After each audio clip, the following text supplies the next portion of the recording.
Good morning, everyone. Thank you all for your patience.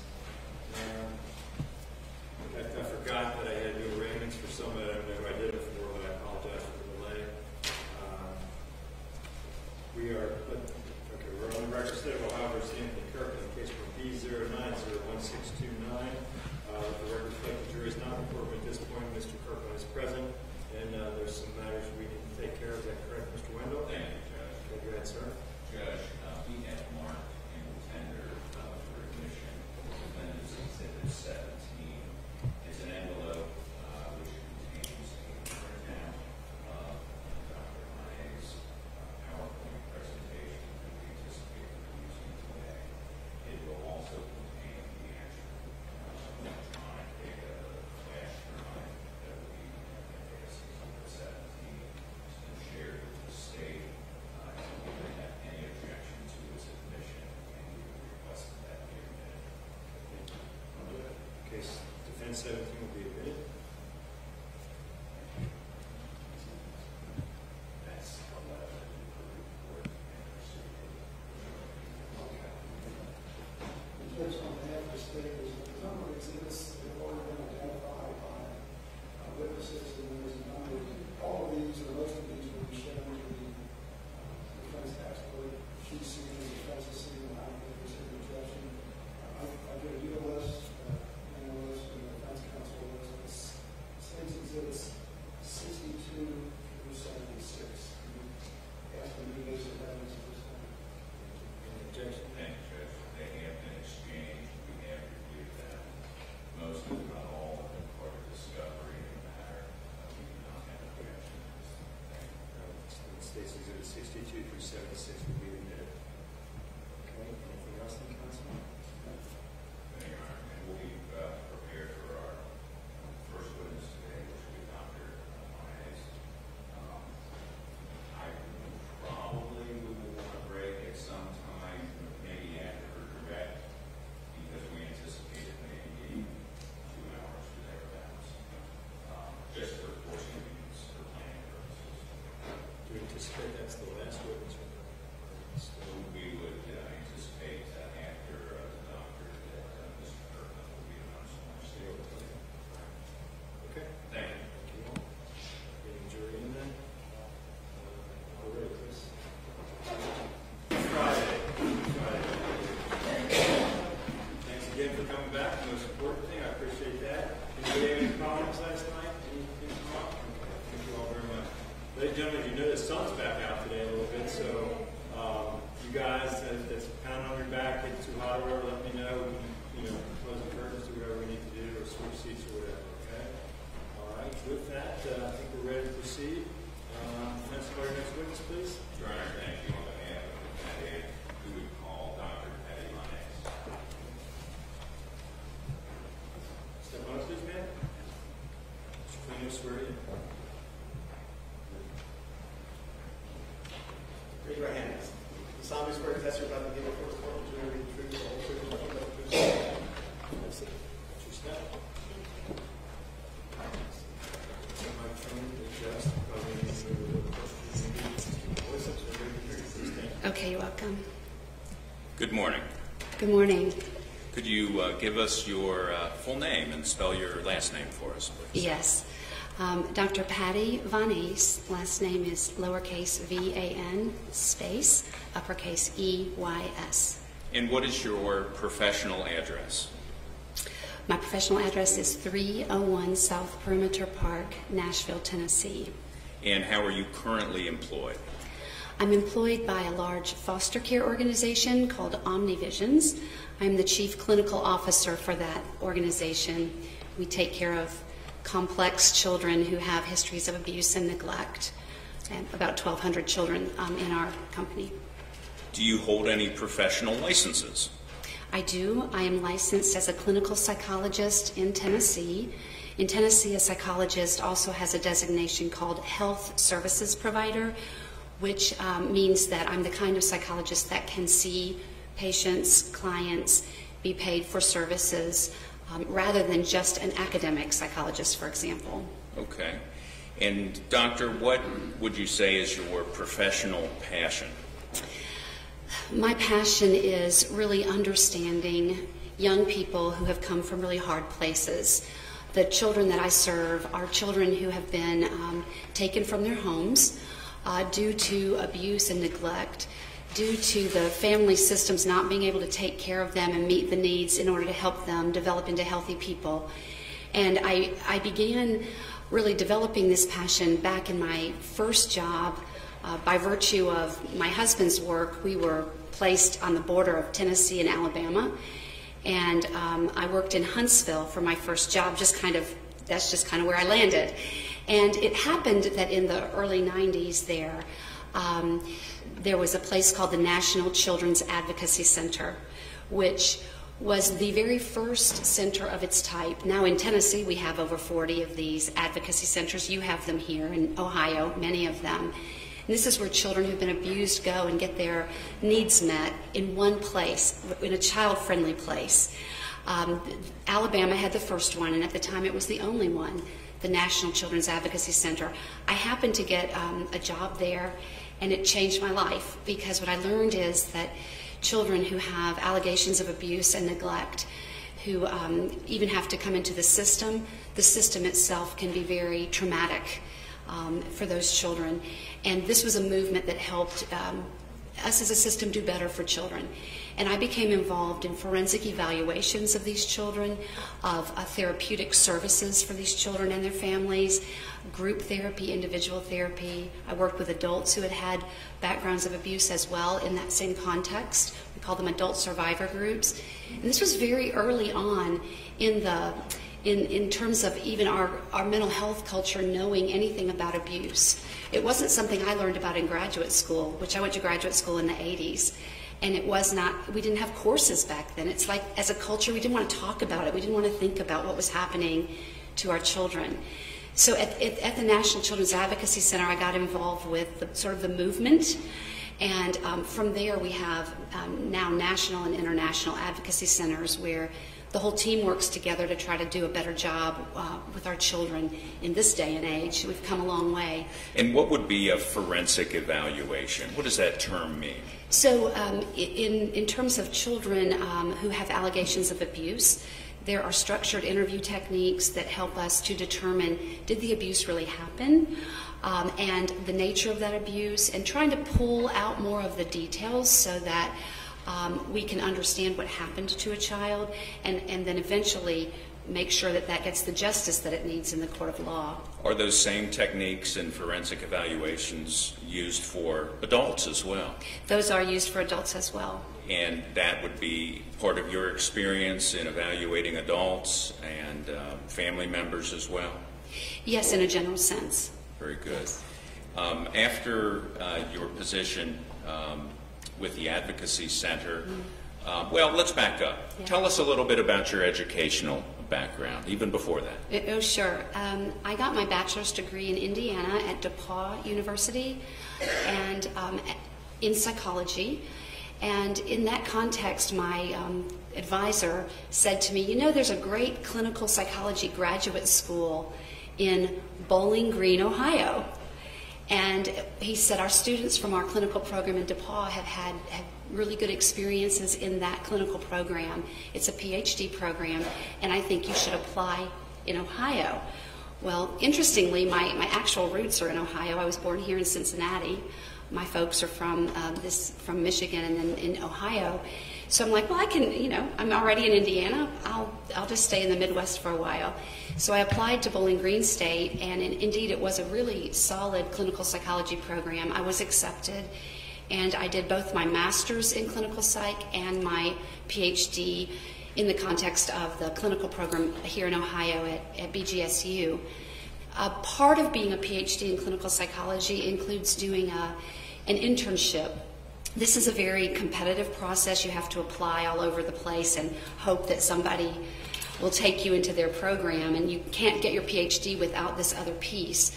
I was very fortunate to get my internship, my clinical fellowship with Harvard Medical School in Boston at Children's Hospital for part of it, and the other part was in a Judge Baker Children's Center, so kind of a community mental health center and the Children's Hospital combined. And it was really there that this passion really started, because I began to meet some children in that internship who had significant abuse histories and very difficult presentations that actually brought them into the hospital setting because their symptoms were so severe. So that would be, after I did my internship, I moved back to Nashville, which is where I was really raised. My family moved there in the 60s. And did you, have you received any advanced certificates, for example, relative to child sexual abuse intervention? Yes, I have advanced certificate in multidisciplinary approach to child sexual abuse, which I got from the Huntsville symposium, and that was one of the University of Alabama certificates. I've also been trained in several specific trauma kinds of therapies: parent-child interaction therapy, child-parent psychotherapy. Those are therapies for the very young child who's been in the context of abusive or neglectful early mother-child relationships. And I've been trained in EMDR, which is a trauma-specific therapy, and trauma-focused CBT. I've actually been a trainer for that when I was at Vanderbilt, for over 700 therapists. I've been a trainer for that. And I believe you have a document in front of you that's been previously marked and entered into evidence as Exhibit 11. Is that a true and accurate copy of your curriculum vitae, your resume, if you will? Yes, it is. All right. And you mentioned Vanderbilt. Could you tell us a little bit about the training that you conduct there? I believe you're as a professor as well. Yes, I am still an adjunct professor at Vanderbilt. I was at Vanderbilt University for 17 years. This was the bulk of my career. And this was after the Alabama National Child Advocacy Center experience. My husband's job moved again. Now we're back in Nashville. And I was able to become a faculty member for the clinical psychology program at Vanderbilt that trained other young psychologists who were working toward their PhDs, so the same degree that I have. And I was the professor of the practice. I taught them how to do therapy, assessment. I taught the course on ethics, those kind of practical courses. And during the course of that, I ended up also becoming the clinical director of a clinic at Vanderbilt in the psychiatry department called the Center of Excellence for Children in State Custody. And this was the place, I had that appointment for 10 of those 17 years. This is the place where I learned so much from the children and families that came to see me, because only the very complex children were referred to our clinic. And this was a clinic that the state of Tennessee was funding, because we had not done a good job in Tennessee taking care of our children in state custody. And a lawsuit was filed against our state.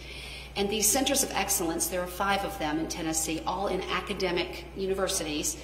And these clinics are the ones where the very most complicated, difficult situations are sent for consultation, assessment, and treatment. So during those 10 years, I was able to see many, many young people whose brains had been affected by abuse, neglect, separation from their families, separation from their communities, moving from school to school, that whole state custody kind of situation, the trauma in the family, and then the trauma in the system. And what I began to see is that there was a pattern to the persons who were the most complex, the ones that the schools are having trouble with, the ones that the foster parents couldn't manage, the ones that were getting in trouble with the law. There was a pattern to their early childhoods, and I really became just passionate about understanding that better and learning more and more from those children and those families and my colleagues. I began to seek out online training in special areas, because I knew I needed to know more about like processes that I'll talk to you about later, like the process of dissociation. So during the time I was at Vanderbilt, I'm like, I've got to know more, and I've got to teach students, because at this point I was teaching the psychiatry students as well as the psychology students, and I wanted them to understand what I was beginning to understand as well. So I sought out extra training. I did get a certificate in dissociation on an online course. I don't even think that's in my CV. with one of the leading experts in the country who taught me a lot.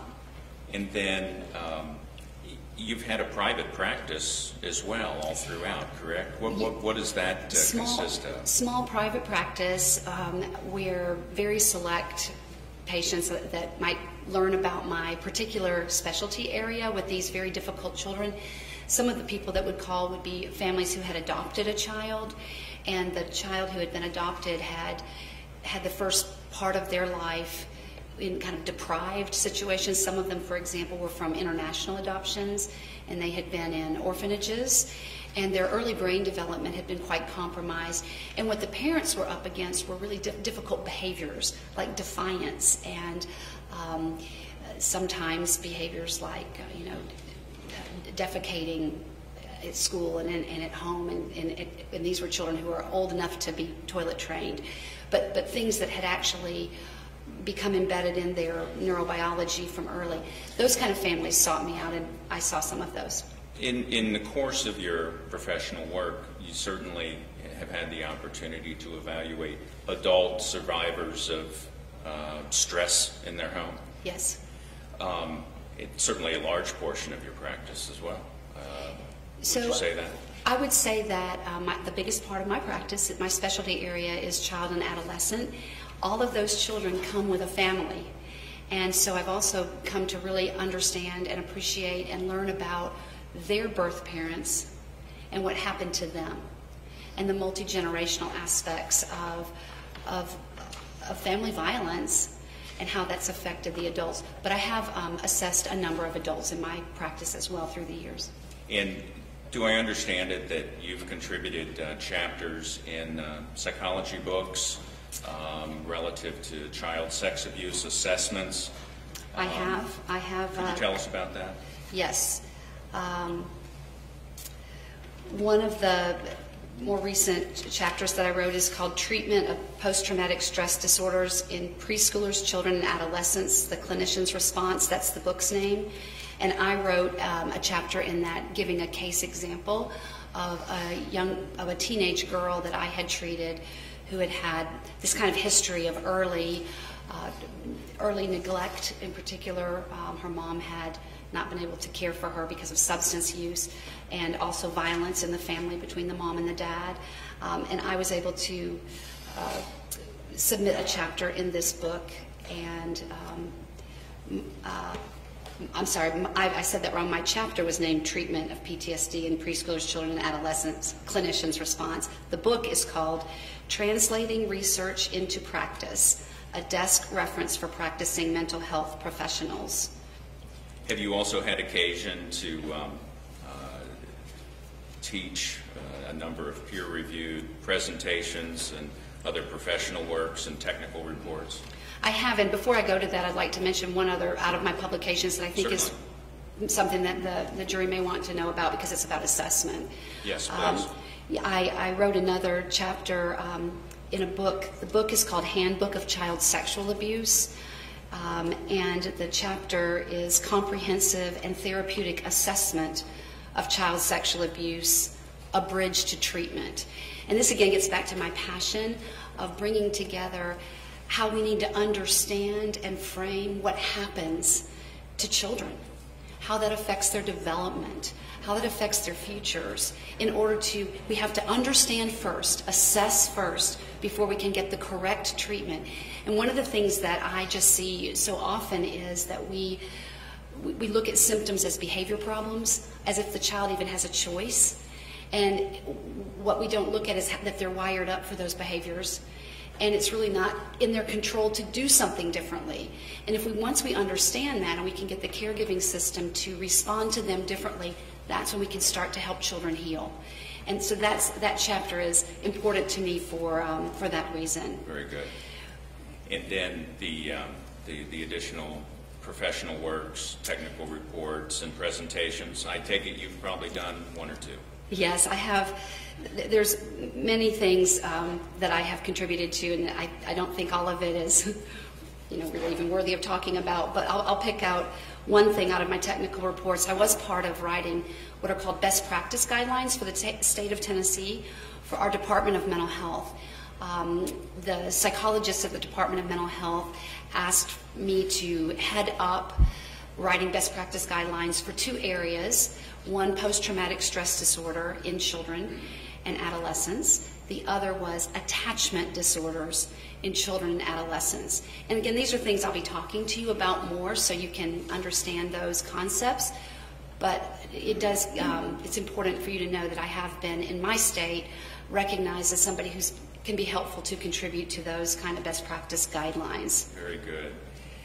Mr. Kutcher and I contacted you at some point and requested that you conduct an assessment of Mr. Kirkland and to evaluate him in order to give an opinion on the circumstances of Mr. Kirkland's childhood as it relates to his later development and outcomes in life. Is that correct? That's correct.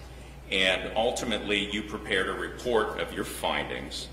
I believe you have what has been previously marked and entered into evidence as Exhibit 12. Yes. If you could just take a quick look at that and confirm that Exhibit 12 is a true and accurate copy of the report that you prepared and submitted in this case.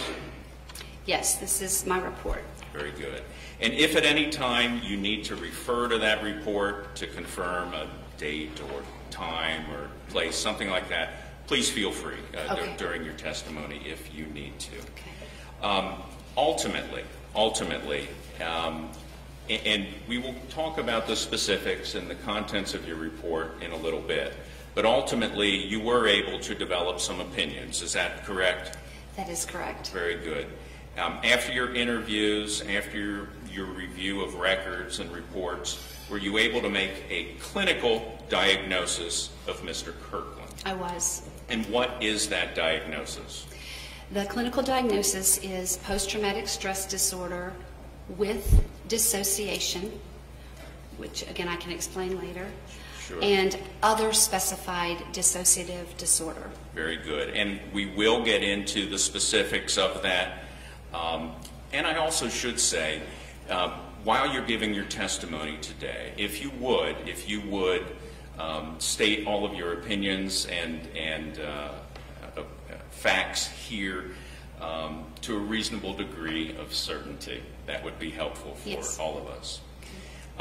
Additionally, doctor, in addition to your clinical diagnosis, did you also have the opportunity after your interviews, your review of records, the reports, were you able to render an opinion as to whether at the time of committing the offenses involved in this case, Mr. Kirkland, because of a mental disease or defect, lacked substantial capacity either to appreciate the criminality of his conduct or to conform his conduct to the requirements of the law? Yes, I did come to the opinion. And what is that opinion? And that opinion was that because of this dissociative disorder and phenomenon that I will talk more about later, Mr. Kirkland was not able to conform to the norms of the law. Very good. Doctor, it's my understanding you have a PowerPoint presentation consisting of slides and videos.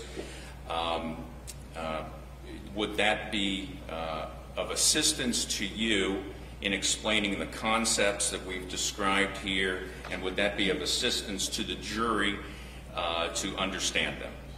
Yes, I believe that would. Very good. Your Honor, permission for the doctor to approach the video equipment? That's fine. Just step in and watch your steps. Just step in. Okay, thank you.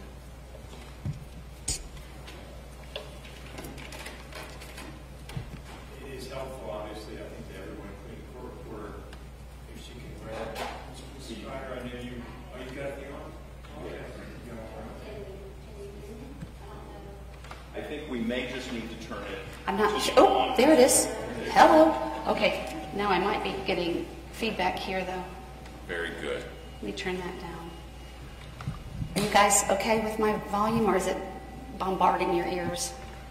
There's still feedback. I think we may have to turn this off. Or...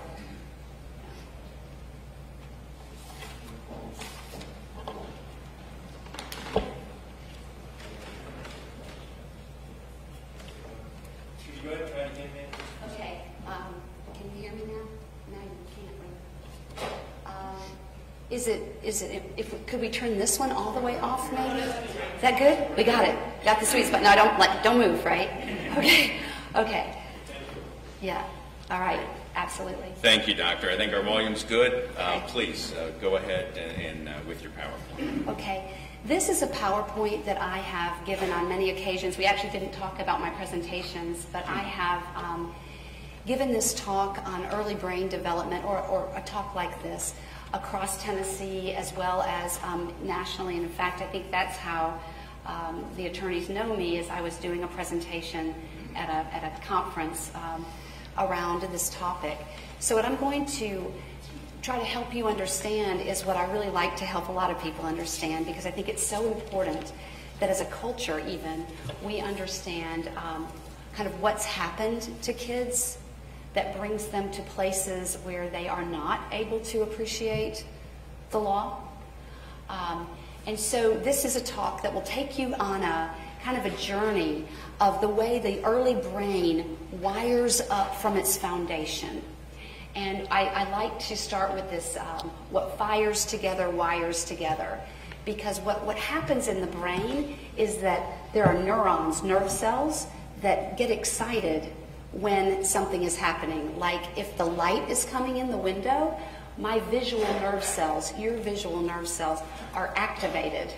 And in the early brain, when those are activated, they find each other and they begin to wire up a foundation for that part of the brain.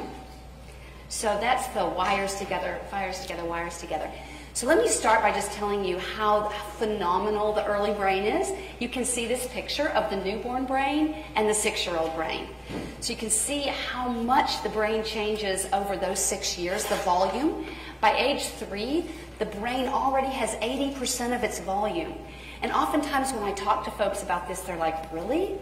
In 3 years it grows that quickly? It does, which is why that early part of development is so important and why I get passionate about that.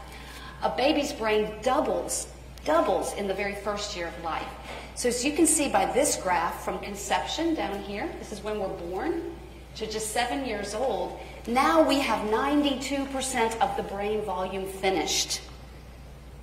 So that is the really important foundation of the human brain.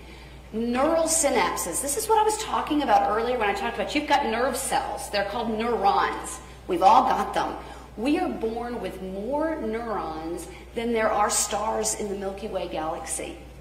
And we're not going to use all of those. We're going to lose some of those, because if you don't use it, you lose it. It's called pruning. That's the medical term. But what happens is, at the newborn, you can see these kind of dark spots. That's where the neurons have found each other and created a circuitry together and made like a density that then gives the early circuitry for things like sight, smelling, hearing, language. In different parts of the brain, the neurons are going to find each other. They're going to get excited when they get stimulated. They're going to migrate to each other. They're going to move to each other. They're going to wire up, and they're going to create this more dense look. Look, by age 2, you've got what looks like a weedy garden. You've got a lot of neural circuitries already created.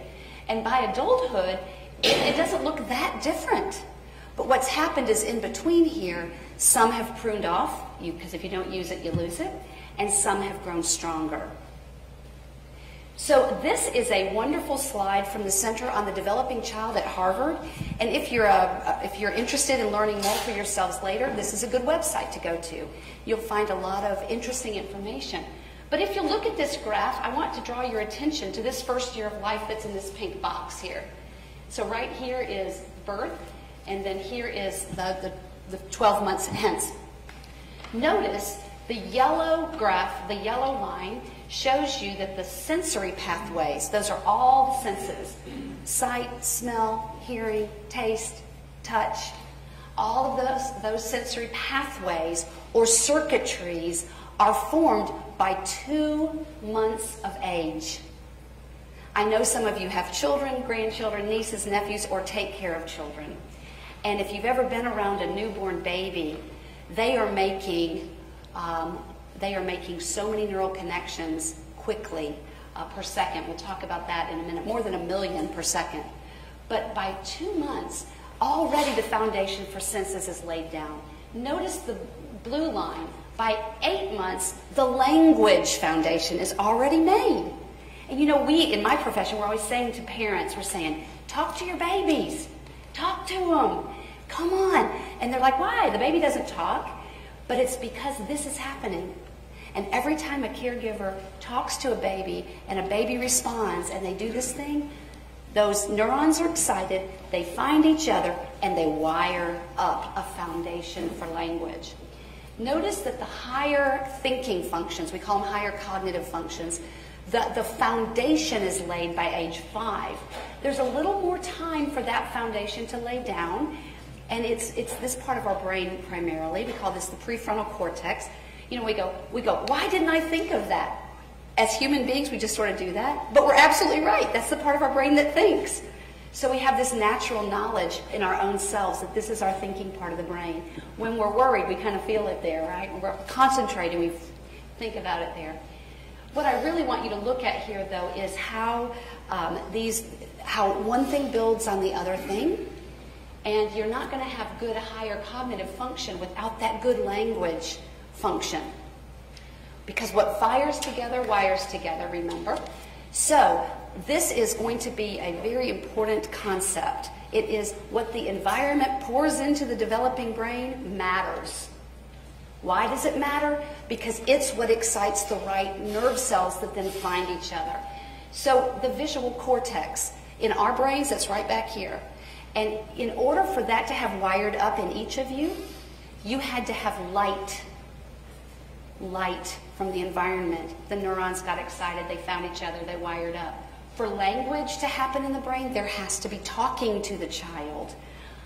For motor connections early on in the brain, the child has to have the ability to move around and to exercise both hands and feet as well as big motor like walking. And we also know that the brain, the early brain, wires up for music early on. So we want to, you know, what we know now is we should expose our children to music early on because that part of the brain wires up that way. Now, with the talking part of it, the language center, when I talk to audiences, I ask if anybody's bilingual. Usually I have somebody say, yes, I'm bilingual. I was born into a home that had both Spanish speaking and English, or it might be a different language. And what I wonder about with that person is, do you remember learning Spanish? They're like, no. Do you remember learning English? No. But the brain was able to take the experience out of the environment of a bilingual home, and the brain just naturally does it because developmentally, that's when language gets wired up. Where music is involved, I'll give you another example there. Musicians' brains have been looked at, because we can look at brains now. And musicians who were musicians from way young and have become now professional musicians, if they were wired up very early, when their brain was really ready to take it on in the most primitive way. And what we see is, when we look at their brains, they have wiring, they have activity on both the right side of the brain and the left side of the brain.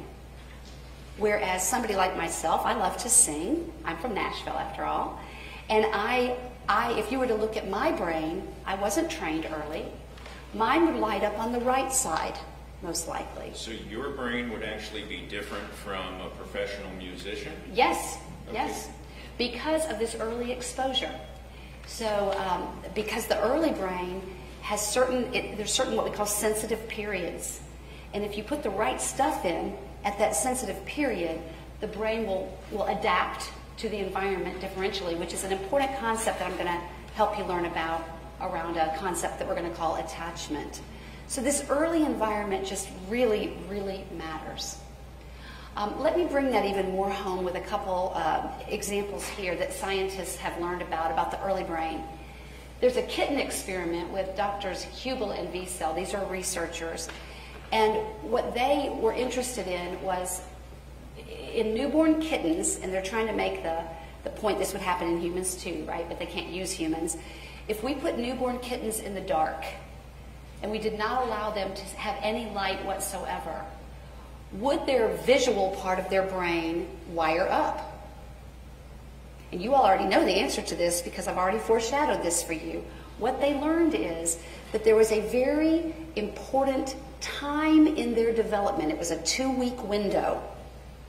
That if the kittens didn't get the light during that developmentally sensitive time, when they looked at the kittens later, the kittens were blind. And the kittens could never regain vision. It's kind of a cruel experiment, really, and I don't know that we would even allow researchers to do that in this day and age because we have new rules about animals and in research.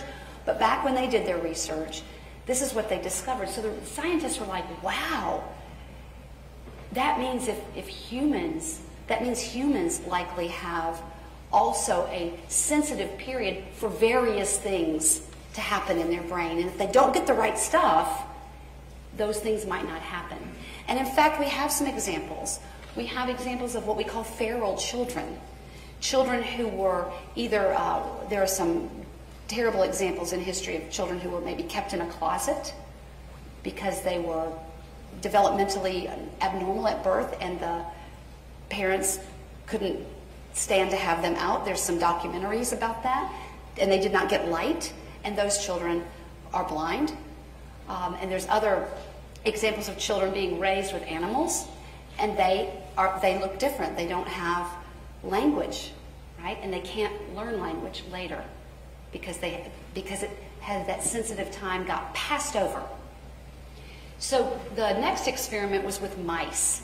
And in this experiment, the researchers said, let's put mice in regular mouse boxes over here, and then let's come over here and let's make like a Disneyland for mice, where they've got colors and sounds, and their little paws can push things, and snacks will come down, and wheels to run on. Enriched environment, plain environment. What they learned is when they looked at the brains, again, these were newborn mice. When they looked at the brains of these mice later, the ones that were in the plain mouse box had plain mouse brains. But the ones that were in the Disneyland mouse boxes had big brains. Different because of what went into them in the earliest times of development. And the same applies in humans. Same applies in humans. We know that enriched environments in our preschools, a really interesting study was done by the Kennedy Center at Vanderbilt not too many years ago, maybe 4 or 5 years ago, that looked at this putting a child in preschool, help or hurt a child, in other words, taking them out of the family home. What they found is what mattered was the quality of the preschool. It wasn't preschool versus non-preschool, but the enriched environment made the difference. And in an enriched preschool, those children did actually better in later school. So I hope this is kind of making sense, the importance of this early sensitive period. The last experiment was with barn owls. And this one really illustrates how the early brain can adapt to whatever is going on. So these researchers took brand new baby, newborn barn owls. And in some of them, they covered up their ears so the barn owls could not hear. And the barn owls had to find their way just with their vision. They took another set of the barn owls and they would not let them see. And those barn owls had to find their way just with their ears. So you all, I know, are already ahead of me in knowing what their brains look like. The ones whose eyes were covered did not have growth in their visual part of their brain, because if you don't use it, you lose it. It pruned away. But the part of their brain that was wired for hearing was bigger than normal barn owl size. Why? Because the early brain is that amazing. If it says, hey, my environment is such that I can't see, then I better grow more circuitry, more foundation, more volume in my brain for hearing. And I don't know if any of you have blind relatives or blind friends or have worked with blind people, but you might observe that their hearing is more acute if they were blind from early, right? Because their early brains would have adapted. we know the human brain adapts. The barn owls that could not hear had bigger visual parts of their brain wired up and had lost the auditory. So just to kind of put a summary on that part of this, I have a video for you that I'm going to need to toggle over to, if you just bear with me a minute. And this is a video from the Harvard website. And it just summarizes kind of how experiences build the brain. And let me see.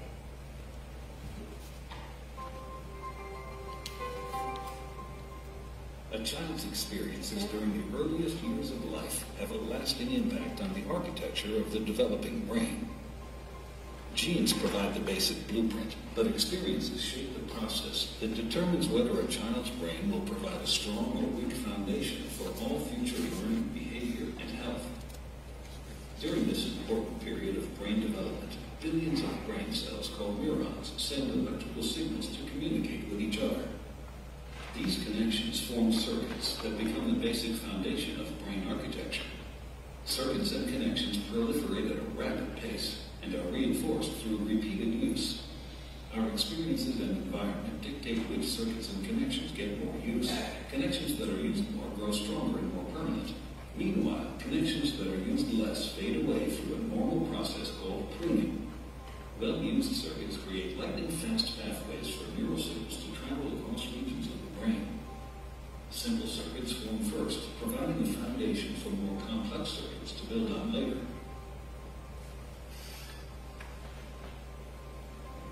Through this process, neurons form strong circuits and connections for emotions, motor skills, behavioral control, logic, language, and memory during the early critical period of development. With repeated use, these circuits become more efficient and connect to other areas of the brain more rapidly. While they originate in specific areas of the brain, the circuits are interconnected. You can't have one type of skill without the others to support it. Like building a house, everything is connected, and what comes first forms a foundation for all that comes later.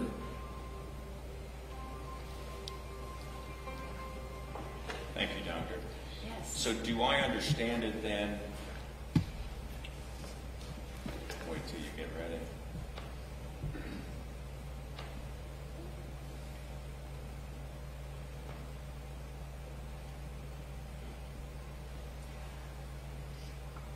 I'm hoping that this will start back on my slide, but I'm thinking that it might not. Let's just hope it does. Nope, it went back to the beginning. There we go. Okay. So, Yes. Doctor, as a means of summary, the experiments that you referenced relative to sensory issues relative to the animals, that's applicable to humans as well. Yes.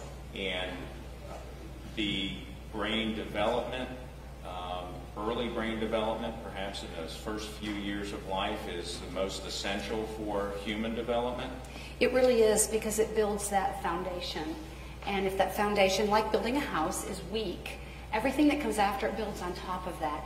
And you could see in this video how it talks about everything's interconnected, and you notice even behavior is interconnected with all of those other parts of the brain. And as part of this development of the human brain, what role does the interaction with family members, caregivers, nurturers play? So that's what we're really going to go into next.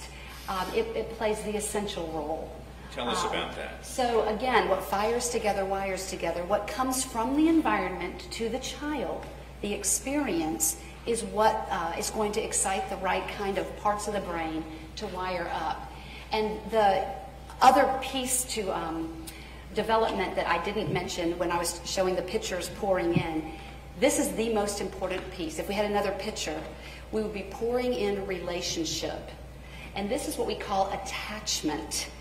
The attachment behaviors of the caregiver are that if the child has a need right here, perhaps the child's crying or reaching out. This is an infant, a toddler, but attachment keeps going through childhood. Children need us. Youth need us. Young adult children need us. I have a couple of those. They still need us sometimes.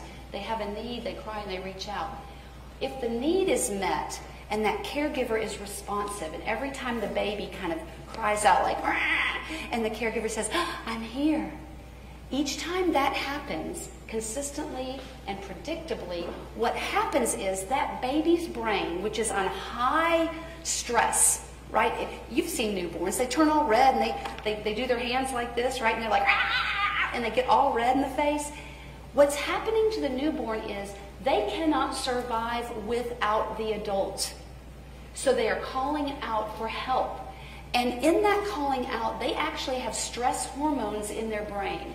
Cortisol, adrenaline, just heightened neurochemicals sort of washing their brain. But when the caregiver comes, consistently each time, the brain goes from to right? And each time that happens, if you can kind of think about like the they're getting practice. The brain is getting practice in soothing itself. The brain is beginning to learn what it feels like to be calm and regulated. This process of attachment is what we also call co-regulation. Babies cannot calm themselves. They have to have that other adult. That's how we were created. And this whole attachment cycle thing is what makes us created differently from animals. This is a human thing. This is where relationship foundation, remember the foundation for visual, the foundation for hearing, the foundation for language, the foundation for all those things we talked about.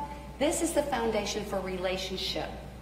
It's also the foundation for language because it's through relationship that we give language back and forth. What happens when we lower that stress level is the stress response in that baby, in that child, is normal and healthy. It has laid down a foundation for a normal stress response, which sets that child up for a good immune system later on. It sets that person up to not have as many stress-related diseases like heart disease or autoimmune diseases like arthritis, because the stress response in the brain is healthy and good. Relationships are laid down now in the brain as trustworthy. So the baby now, seeing another person come, will expect to be helped, will expect good stuff to happen. The healthy attachment cycle, which the sensitive period for that is the first 18 months. That doesn't mean we don't continue building attachment, just like we continue building language after 8 months.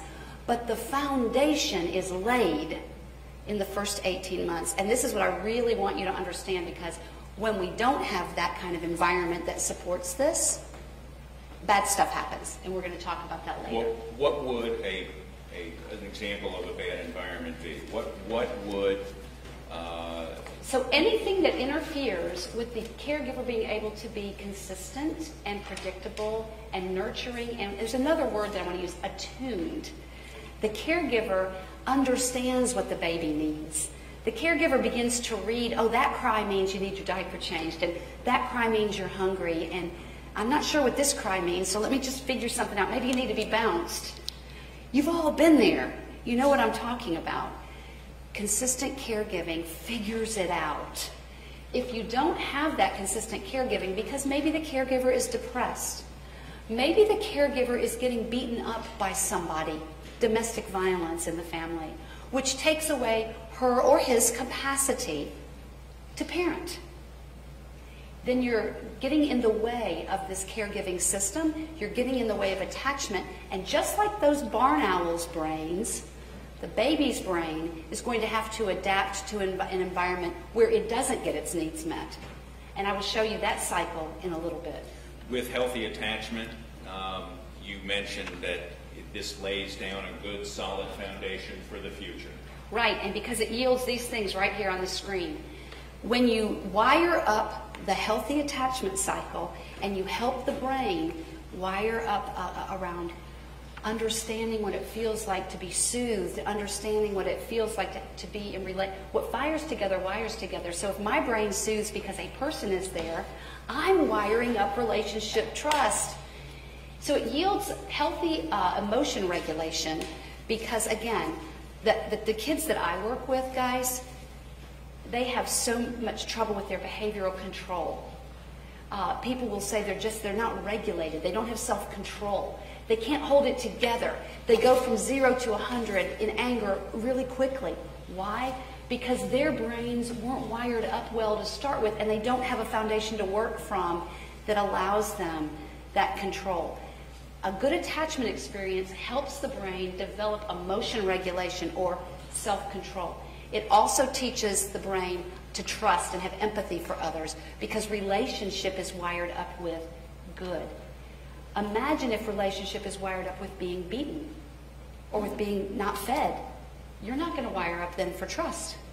Because like the barn owls, your brain's going to adapt and you're going to have to do something different, which we will talk about. It's the survival response we'll talk about later. You mentioned stress as well. Yeah. Is there a term called toxic stress? There is toxic stress, which is exactly where we're going to go in the next section. We're going to talk about, rather than the soothing of the stress hormones, if the stress stays in the system, it actually damages the developing brain. It actually changes the structure of the brain for the whole lifetime. And that's where we're going to go in a minute. I will. A sense of self-worth and self-efficacy also comes from attachment, because if you think about this, if you're a baby and your caregiver's coming and going, I love you, you're my precious, come on, mama's here, or daddy's here, come on, little buddy, I gotcha. The baby is taking in almost like a mirror, seeing him or herself in the eyes of that caregiver, like, I'm special, I'm worthy. And even just because the caregiver comes consistently, it gives that message, I count. So we're laying down good self-worth here, which translates then into being a better student, being a better friend, being a better citizen, being a better employee, all of those things. And why would physical health come out of the attachment process? Why would we have better physical health? People kind of go, don't understand that one. It's because of that stress response.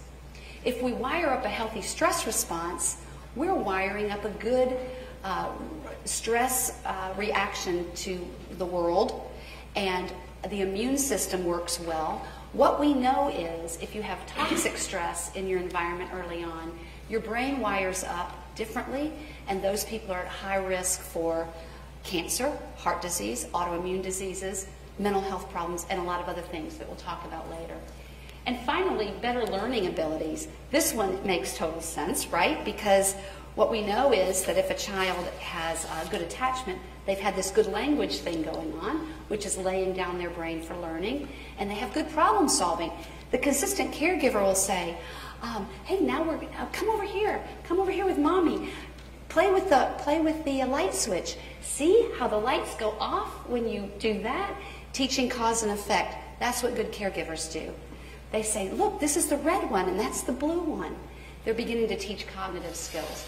Early on, the brain starts to become curious for learning. So you've kind of been taken through the healthy attachment. And now we're going to talk about what Mr. Wendell was just kind of asking about. What if it's not so healthy? What happens if the stress in the environment is toxic? There's going to be a whole different scenario, because toxic stress in the family environment, in that newborn brain, changes the brain. There are 3 kinds of stress that we're talking about as a culture right now. Positive stress, like mine right now. I'm having positive stress because I'm up here talking to you, and this is stressful, but it's positive stress because I have something I want to share. But it's stressful. It's taking my energy. Your children have positive stress when they have their first day of school. It's exciting, but they're a little nervous. But they're going to get through it, and it's good for them. We do not want helicopter parents who jump in and don't let their children fall down and skin their knee. We want children to have some adversity, some stress, because that's how they're going to learn. But there's something called tolerable stress, and this can be something very difficult that happens in a child's life. This could even be that there's violence in the family. There could even be violence in the family. How could it be tolerable for that child? because there's the older sibling who gets those younger children and gets them off into a safe room. Or there's the grandma that they can run out the door and go down to her house down the street. Stress can be tolerable if there is a protective other person to help out, or protective systems to help out. So tolerable stress can be tough things. A child could lose a parent to death, and that could be a very, very difficult stress, very big loss. But somebody else in that system takes over and helps make that child, helps meet all the needs of that child. The child doesn't fall in the gap. Tolerable stress. What about toxic stress? This is the kind of stress that overwhelms the brain. The brain does not have the resources or the supports from the outside to manage the stress. The newborn brain, the toddler brain, the child brain in its development now has to do something different, because the stress is ongoing, it's repeated, and it's typically from abuse and neglect in the family system. And if there are no supportive adults there to help that child, that brain is not going to, the stress hormones are going to stay in the brain for long periods of time, and they are going to actually damage the brain, which I will show you about. This slide, does this, the next one, the adverse childhood experiences, is this one of the diagnostic techniques that researchers and clinicians use in your area? Yes, so a big study was done in the late 90s called the Adverse Childhood Experiences Scale, and it is now being used really pretty universally. In Tennessee, our governor has actually started an Adverse Childhood Experience Initiative where he wants every single Tennessean to be trained in this. And there's a training, there have been about 200 people trained. I'm one of them in a curriculum called Building Strong Brains. Because the governor says this research was so important for all of us that we all need to be a part of it. There are 10 adverse childhood experiences that predict adverse health outcomes. They predict adverse mental health outcomes, and they predict poor social outcomes. And what happened is these two guys, Dr. Folletti from a big insurance company and Dr. Anda from the Center for Disease Control, you've heard of the CDC, those two got together and they measured 10 ACEs, or adverse childhood experiences, in 17,000 middle-class adults. They weren't even measuring this in high-risk populations. The people they measured were mostly white, they were mostly college-educated, they were all working people because they had private insurance through here. These were not our public assistant kind of folks that we think of as higher risk. And even so, they found a high correlation between psychological abuse, physical abuse, sexual abuse, emotional and physical neglect. They found a high correlation with those kind of abuses and neglect and those poor outcomes in mental health and psychosocial outcomes. They also studied in the family substance abuse of the family members or member, parental separation or divorce, or just the absence of a parent, mental illness in a parent, mother being battered, domestic violence in a parent, and incarceration of a family member. 10 ACEs, 10 adverse childhood experiences that correlated then. They found in this high sample of rather, high-functioning adults, they found, look at this, 28% said, yes, I was physically abused. Look at this one, 23% had been in divorced families, 27% had substance-abusing families. These are not your high-risk population people. These were your private insurance, working-class people. So even in this sample, they found a high correlation. What they began to realize was that if you have adverse childhood experiences down here at the bottom of the pyramid, any of those 10, or a combination of such, it disrupted, look here, it's what I've been talking about, right? It disrupted the neurodevelopment, the brain development of the developing child. Those ACEs had to happen between birth and 18 years old when they measured them. So people in this health, HMO it was called at the time, these 17,000 people, what they did is they said, yeah, I had 3 ACEs or I had 4 ACEs. Then they looked at their health records and their other records to see those correlations. They found that there was social, emotional, and cognitive impairment the higher the ACEs. And then often these people, if they had those problems, they adopted poor health behaviors like drinking, smoking, not exercising, overeating, not going to the doctor, having sex with too many people and unprotected sex at that, so they were getting STDs and that kind of thing. They found that because of this disrupted neurodevelopment, we have stressful people. How do people handle stress? Some of them drink, some of them smoke, some of them take drugs. So to quell that stressful brain, a lot of these people that they studied had turned to poor health habits.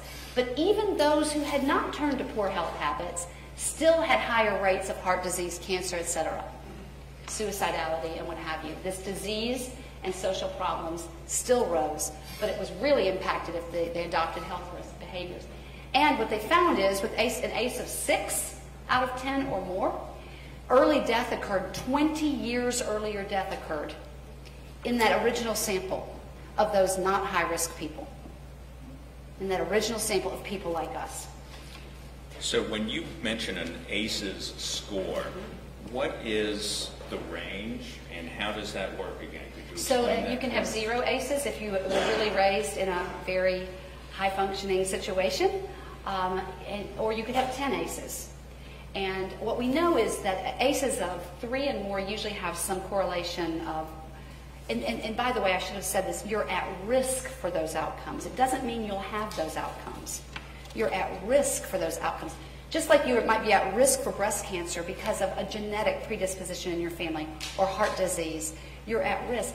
And so people who are at risk, they may take care of themselves by protecting their health in certain ways. They may think, gosh, I had a really bad childhood, so I'm going to take care of myself by getting mental health counseling. I'm going to take care of myself by exercising and eating well. And they may mitigate some of their risk. They also may have had protective factors at the time.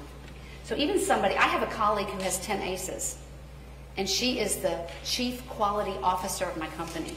High intelligence, high functioning woman. Has a lot of health problems, diabetes, asthma, etc., from her ACEs. But I asked her, how is it that you didn't have all these other outcomes? And she had protective factors. For example, she had a cousin who scooped her up, from a much older cousin who scooped her up and kind of took her out of the family violence and played with her and taught her to read when she was 4 years old. Then she was ready for school in a different way, and at school they said, she's really ahead of everybody. So the librarian scooped her up and said, you get to come to the library every day. And she became that supportive adult who invested in her. And she had other protective factors. But so the ACE score doesn't determine your destiny. It gives you a greater risk to have these outcomes. And the outcomes can look like this chart here.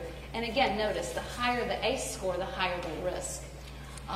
But the health risk behaviors, some of the things that we know from the study is there can be more sexual promiscuity, alcohol abuse, smoking, inactivity, those kind of things come with more higher ACEs. Disease and injury, you can see some of the things there that a lot of us in this country have trouble with. Heart disease, COPD, those are common conditions. The ACE score, the higher the score, the higher the risk for those things. So it includes mental health issues and other And then well-being. mental health is huge. What we know is that with 6 or more ACEs, there's a 30 times more likely possibility of suicide attempts, for example. Depression, anxiety, post-traumatic stress disorder. And again, the ACEs are evaluating early childhood trauma and toxic stress and the life, correct? They are. Very good. And the life problems, I do want to add another one to the list that's not up here. You see things like financial problems, impaired productivity, absenteeism. This is part of our Tennessee governor's issue. He's like, our workforce can be better if we can mitigate ACEs. If we can help people grow up healthier, we'll have a better Tennessee workforce. That's part of his spiel, which makes some sense, right? But the other life problem that's not here, but that I've done some research on, is that high ACE leads to future violence, High ACEs lead to future violence. This is studies that you've conducted? No, this is studies in the literature. In the literature, thank you. This one is Puragash and Feizabach from 2009, for example. And higher ACEs also lead to incarceration. So if we take, there have been studies done where folks with looking at higher ACEs, and there's a higher correlation with incarceration. And I think that that also is going to be pertinent to our discussion today. So here's just a few ACE score examples for you. An ACE score of 4, remember it's 4 out of 10. Remember they are child physical abuse, sexual abuse, emotional or psychological abuse, child emotional neglect, not getting those needs met by the caregiver, or physical neglect, not getting all that you need, physically eating and clothing and that kind of thing. And they are also those household dysfunctions, domestic violence, mental illness, substance abuse, etc. So an ACE score of 4 or higher, you're at 4 to 12-fold increased risk for alcoholism, drug abuse, depression, and suicide attempt. Those are just examples. There's many more. ACE score of 6 or higher, 30 times more likely to attempt suicide and a 20-year shortening of the lifespan. And I've seen studies that have looked at ACE scores in our high-risk populations, people that are in poverty. And by the way, some studies now are saying that poverty is another ACE that we need to be measuring, and racism is an ACE that we need to be measuring. Studies out of Philadelphia have come forward saying those two need to be added to our list. And the third one, bullying. So those have been shown to be 3 more ACEs that are showing the at-risk correlations and need to be added to what we're doing, what we're studying. But for the purposes today, I wanted to show you the adult substance abuse statistics here. You can see these are the number of ACEs. Self-report on alcoholism, 0 ACEs just to 4. And this one is 0 ACEs to 5+, and this is about illicit drugs. This is self-report that people were asked, how many ACEs did you have, and do you have trouble with drugs? And you can see how these go up with each ACE. Does that make sense to everybody? Okay. So there's a substance abuse with trauma link that I think is also important. Teenagers with alcohol and drug problems are 6 to 12 times more likely to have been physically abused. That's huge statistics, people. That's big. So when I see a teen with an alcohol or drug problem, what should I be doing? Screening for abuse. Screening for abuse. Now, 18 to 21 times more likely to have been sexually abused. So when I see a teen with a drug or an alcohol problem, I need to be screening for sexual abuse, physical abuse, witnessing of domestic violence, and those kinds of things. Is the same true with adults? So we can see 75% of women and men in substance abuse treatment programs report abuse and trauma histories as well. So again, what fires together wires together. And here's the second graph. It looks a lot like the first one. But this is when things don't go well. You had the healthy attachment cycle. This is the unhealthy one. And it creates an abnormal stress response in our body and brain. Child has a need. This time she cries. And this time the caregiver either doesn't come at all, frank neglect, or they're unresponsive, or they're dangerous. Stop crying! Stop it! I can't take it! They might do that, or they're dangerous, or it's just chaotic in the household around that child's need. This time, the stress hormones are still in the brain, washing around, cortisol, adrenaline, and this time, it's not going, oh, what is the baby going to do with that problem?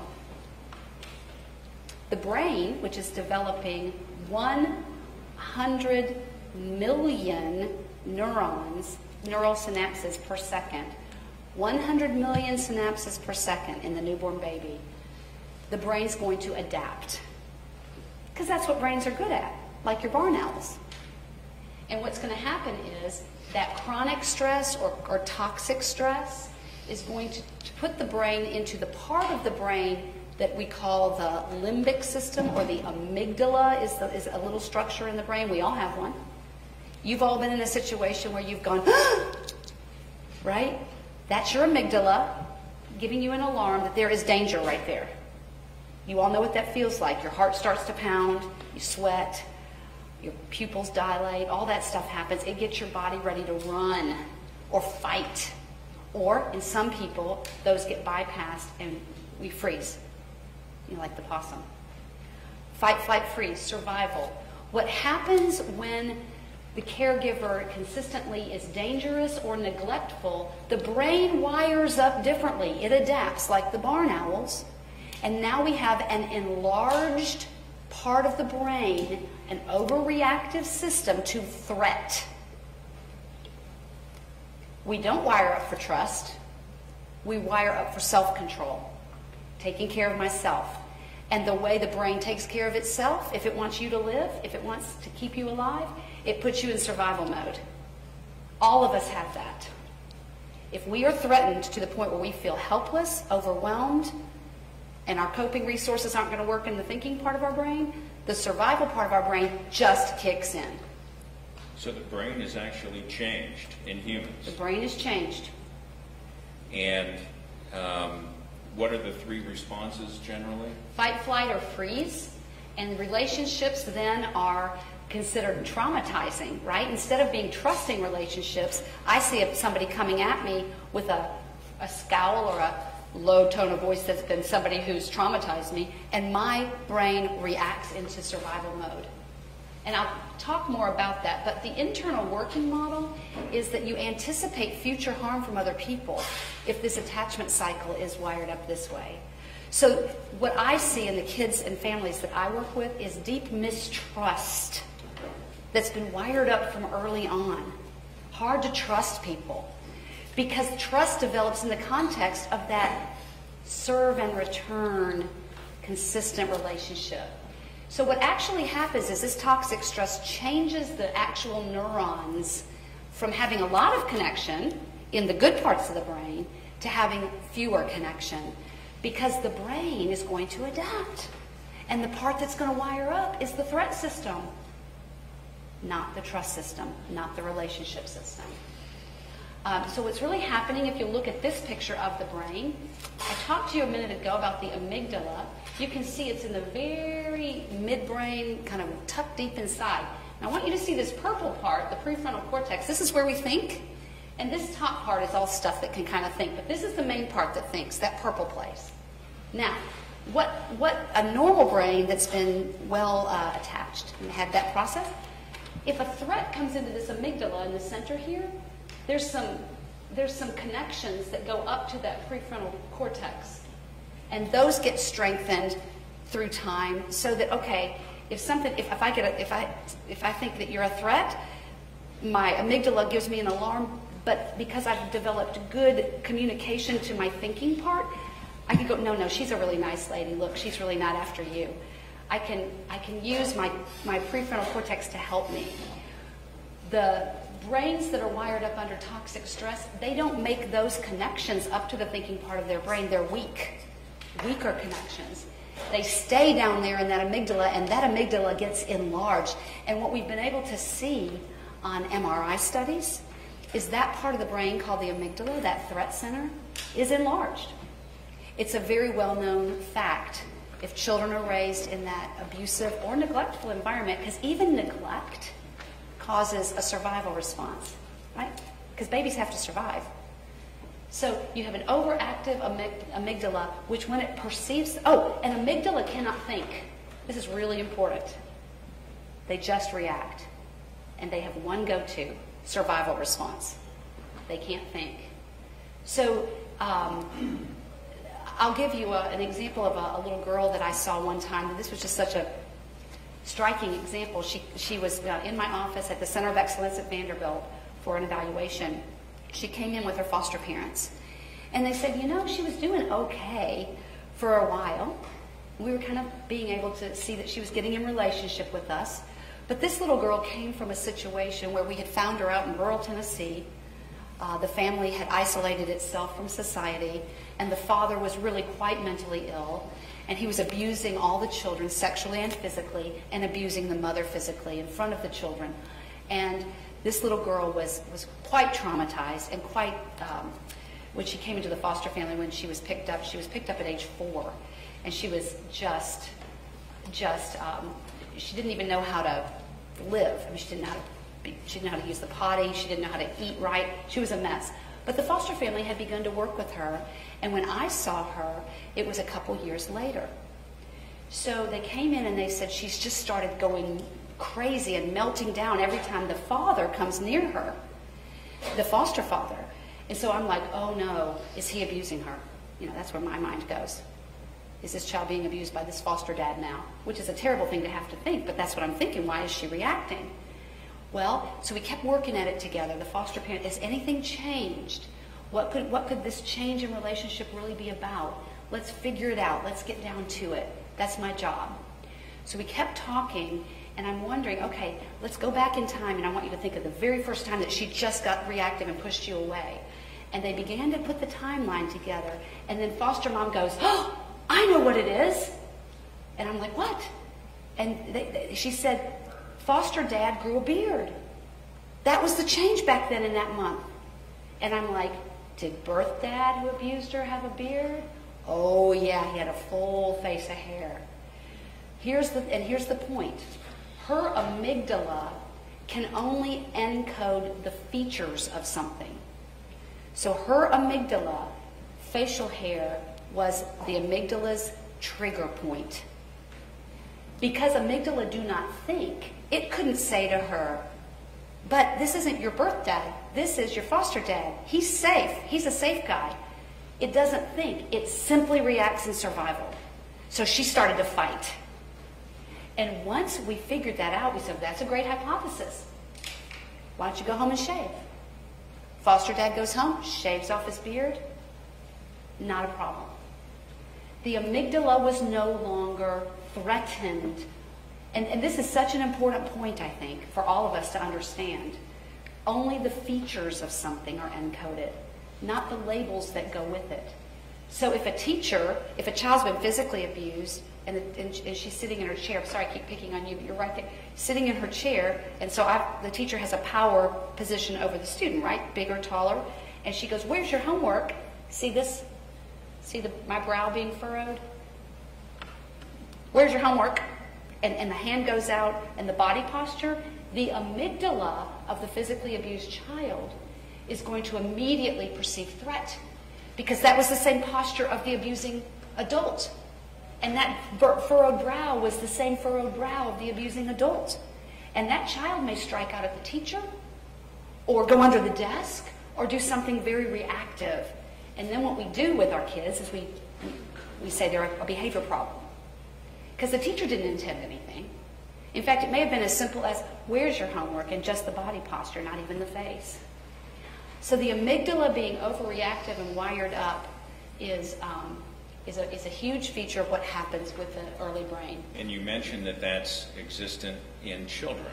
Yes. Does that stay with us or stay with that individual? So that overactive amygdala gets wired up early on, and it is a feature that stays with the person because it's actually a structure in our brain that grows. It doesn't then shrink. It's just the same as those musicians, if we think about it, right? Early on, they were wired up with more volume around that which they had experience with. So they had bigger, or the person with 2 languages has bigger language centers. So this is actually a slide that indicates what I was just talking about. This was an actual research done where they showed kids who had been physically abused. They showed them faces that had been morphed by the computer. So if you look at her face on the very left, that face is supposed to be pure anger. And the face down here on the right is supposed to be pure fear. In between, you have 90% anger and 10% fear. 80% anger and 20% fear. Is it clear what you're looking at? So then they showed these pictures to kids who've been physically abused and kids who had not been physically abused. It didn't have any kind of violence in their histories. And what they found is, and they were looking at them on functional MRI, so they're looking at the part of the brain that lights up. What they found is that when the normal kids without violence in their family, when they got to about halfway mark, they started to see fear. But the kids who've been physically abused continued to see anger. Why? Because the amygdala is designed to keep you alive. And what it is encoding in the faces, we believe, is anything that's kind of not neutral or not happy gets encoded as a threat. So fear is not happy or neutral. It's yet another face that has some kind of negative connotation. The amygdala understands that face as a threat. It doesn't, and the amygdala is the part of our brain that reads faces, by the way. Isn't that an interesting part of creation? And doesn't that make sense? Because if it's our threat center, we're looking in people's eyes to see, are you safe or not? Right? That same study has been done on kids and adults with autism, and it is showing that that's where they have a problem in their brain around being able to read social faces. That's a problem that people with autism have. It's hard to read what faces are telling you. That's the amygdala's job, and they are also impaired on functional MRI. So again, the amygdala is a very, very important part. Just to bring this toxic stress home, these are slides that are extremely depictive of children who have had extreme early neglect and abuse. If you look at the 3-year-old child on the left here, this brain on the way left, the normal brain, that's only the 50th percentile. Some of you have taken kids in to get their head circumference measured in the pediatrician's office. That would be at the 50th percentile. So average. Yeah, average. Just right at average. This child, also 3, with extreme neglect. This is a child from an Eastern European orphanage that was not consistently cared for with an attachment relationship, but kind of left in a crib. And to feed them, they had the bottle like propped up on a wooden thing rather than holding them and giving them that relationship feedback. The brain doesn't grow without attachment. The brain doesn't grow. This is an extreme example, but it's an example of how that gray matter is so much less. And some studies have been done taking kids out of Romanian orphanages and putting them into a therapeutic foster care when they were about 3.5, 4 years old. And their brains never got to the normal size, although they got a little better than the ones left in the orphanage. You can't make up that which should have happened in those first 18 months. So that toxic stress early has a profound lasting impact. Lasting effect, profound impact. This is a PET scan showing the similar brain, the 3-year-old on the left. The hot colors mean there's activity in the brain. And if you look at the one on the right, this is the abused, neglected child. And if you look at the same area of the brain, the temporal lobes, they're pretty much vacant. You don't see that activity on the PET scan, which is measured through, I think you all learned about that yesterday, through glucose.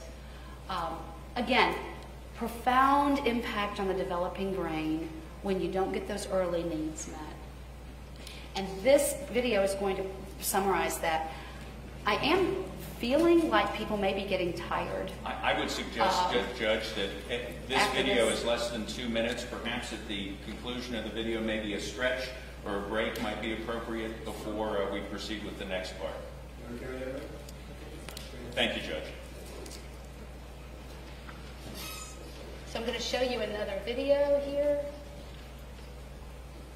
that will summarize.